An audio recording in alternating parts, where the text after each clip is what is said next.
শোনা থাকে, তাহলে উন্নয়ন কর্মকাণ্ডগুলো ব্যাহত হবে। ওই যে রবি ভাই যে কথাটা বললেন, ইউনিয়ন পরিষদ, উপজেলা পরিষদ, জেলা পরিষদ, জাতীয় পরিষদ, এগুলো একটার সাথে একটা ধারাবাহিক চেইন অফ কমান্ড আছে।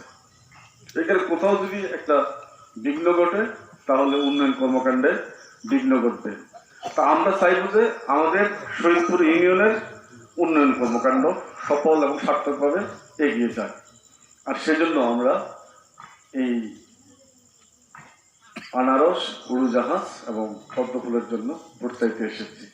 ইতিমধ্যে আমার শহীদুল্লাহর কথাগুলো খুব মনোভূত হয়েছে, খুব সুন্দর কথা বলেছে সে। আপনারা খেয়াল করছেন, পরিচিত অপরিচিত, যে দিদের সাহেব যেদিন আওয়ামী লীগের নমিনেশন পাইছে সেদিনও অনেকেই জানে না দিদের এটা কোন লিডার, জানতেন না আপনারা, আমরাও জানতাম না, আমি চিন্তা মনে করে দিই। তো সেই লিডারকে আমরা ভোট দিয়ে, নৌকায় ভোট দিয়ে জয়যুক্ত করছিলাম, 2বার এমপি হয়েছেন না।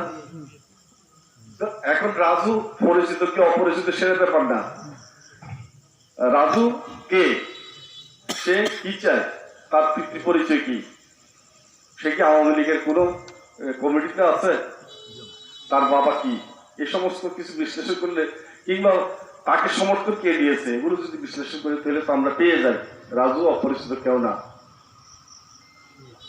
রাজু মুক্তিযুদ্ধের সংগঠক দিদার আলম চৌধুরী, যিনি আপনারা অনেকে চেনা, আর জুট মিল, আর টেক্সটাইল মিলে একসময় বিদেশি না, আমাদের দেশের অন্যান্য আদার ডিস্ট্রিক্টের লোকজন বেশি চাকরি করতো।